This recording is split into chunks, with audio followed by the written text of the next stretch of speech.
I'm not going to talk in difficult terms by dwelling on economic jargon and concepts. I will speak in plain, clear language so that you know where I stand. More importantly, so that you see and hopefully will share my vision regarding the journey to a better, more productive economy for our beloved country.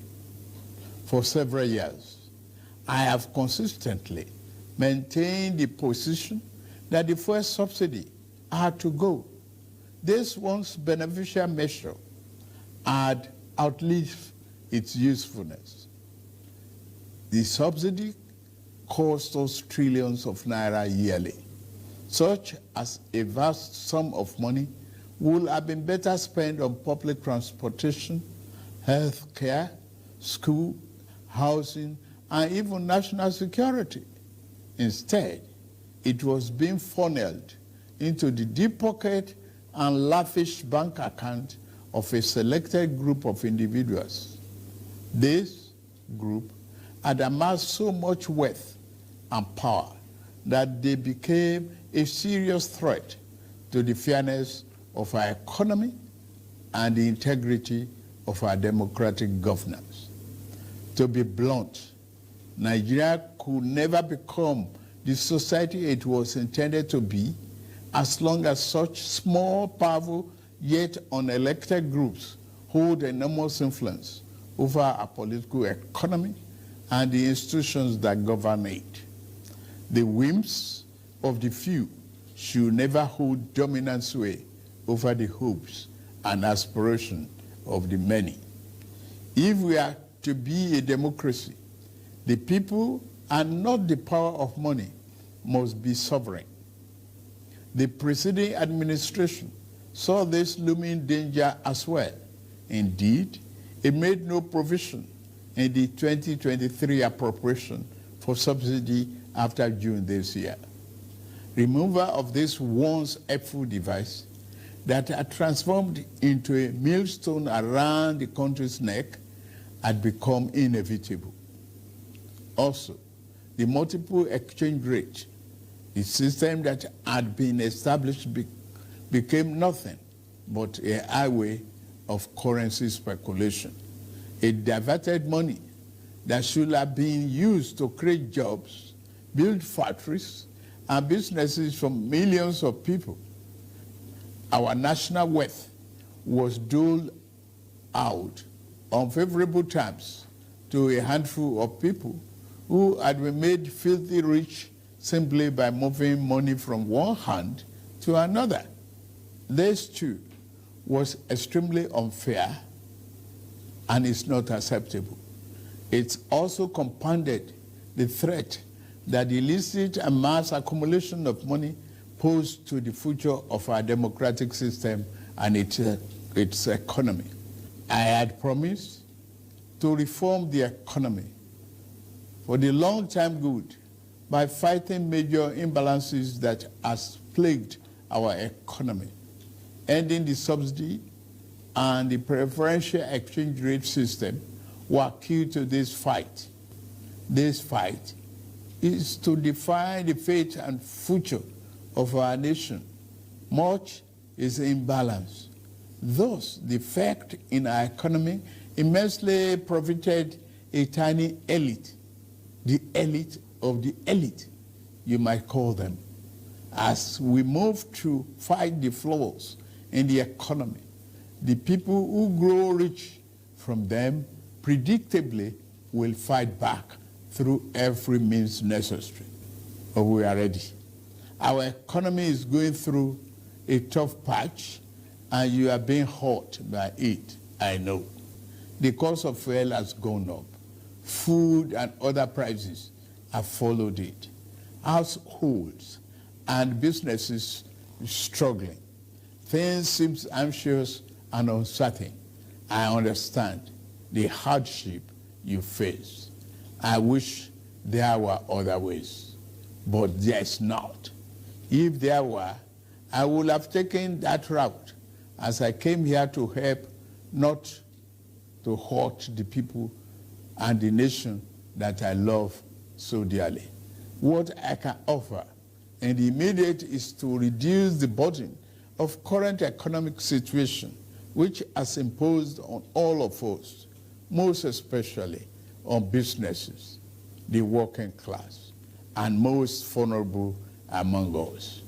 Already, the federal government is working closely with states and local governments to implement interventions that will cushion the pains of our people across socio-economic brackets.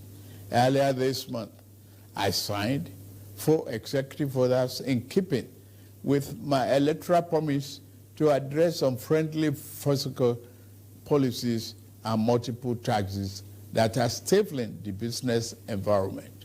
These executive orders on suspension and deferred commencement of some taxes will provide the necessary buffers and headroom to businesses in manufacturing sector to continue to thrive and expand.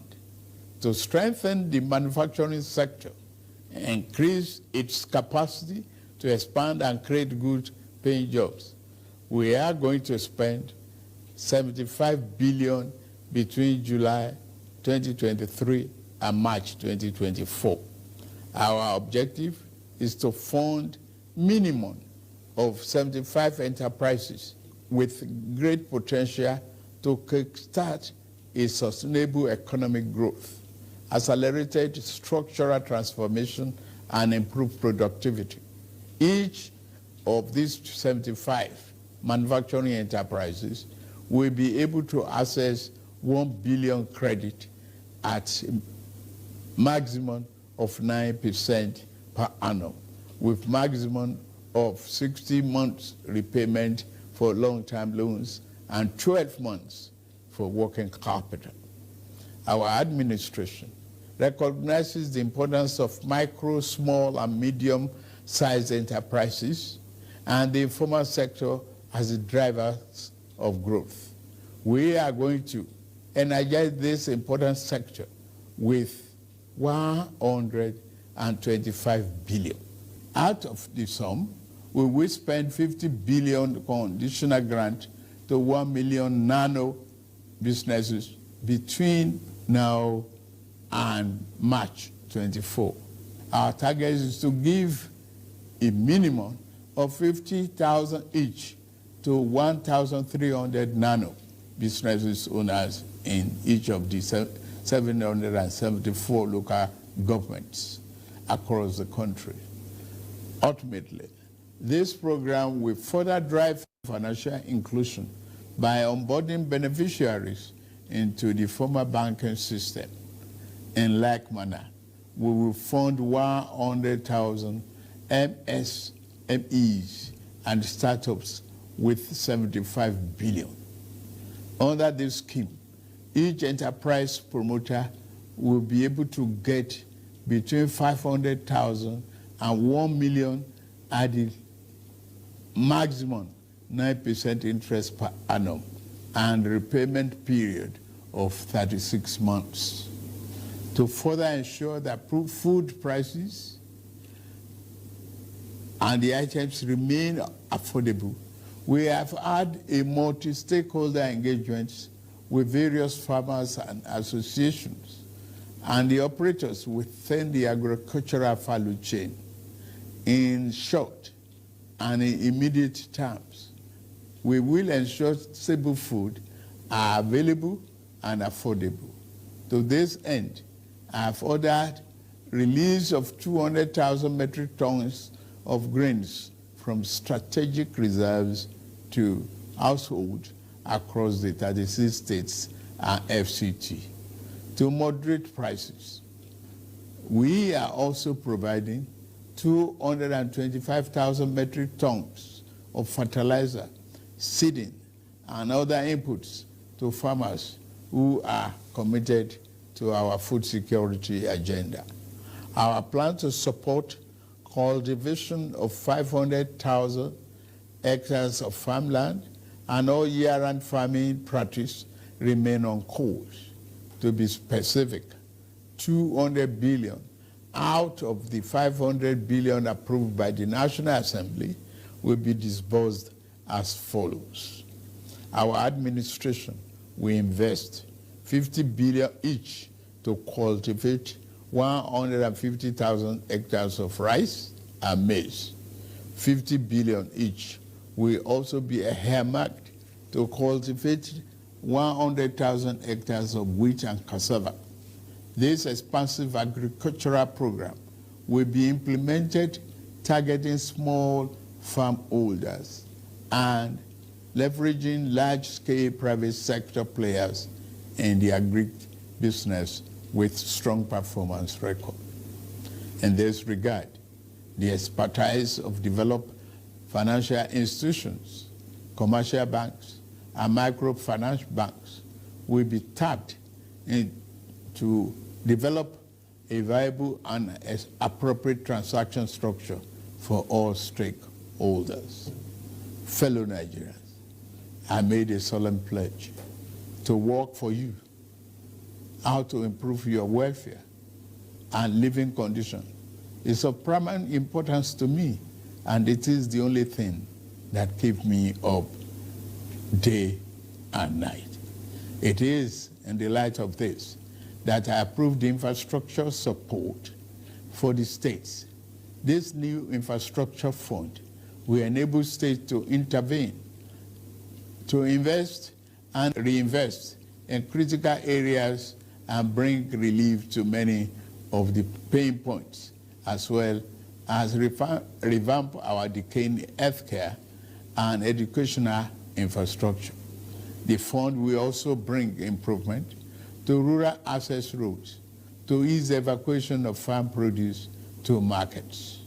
With the fund, our state will become more competitive and on a stronger financial footing to deliver economic prosperity to Nigerians. Part of our program is to roll out buses across state and local government for mass transit at a much more affordable rate. We have made provision to invest 100 billion between now and March 2024 to acquire minimum of 3,000 units of 20-seater CNG fuel buses. These buses will be shared to major transportation companies in the state using the intensity of travel per capita. Participating transport companies will be able to access credit under the facility at a maximum per annum 9% interest rate with 60 months repayment period.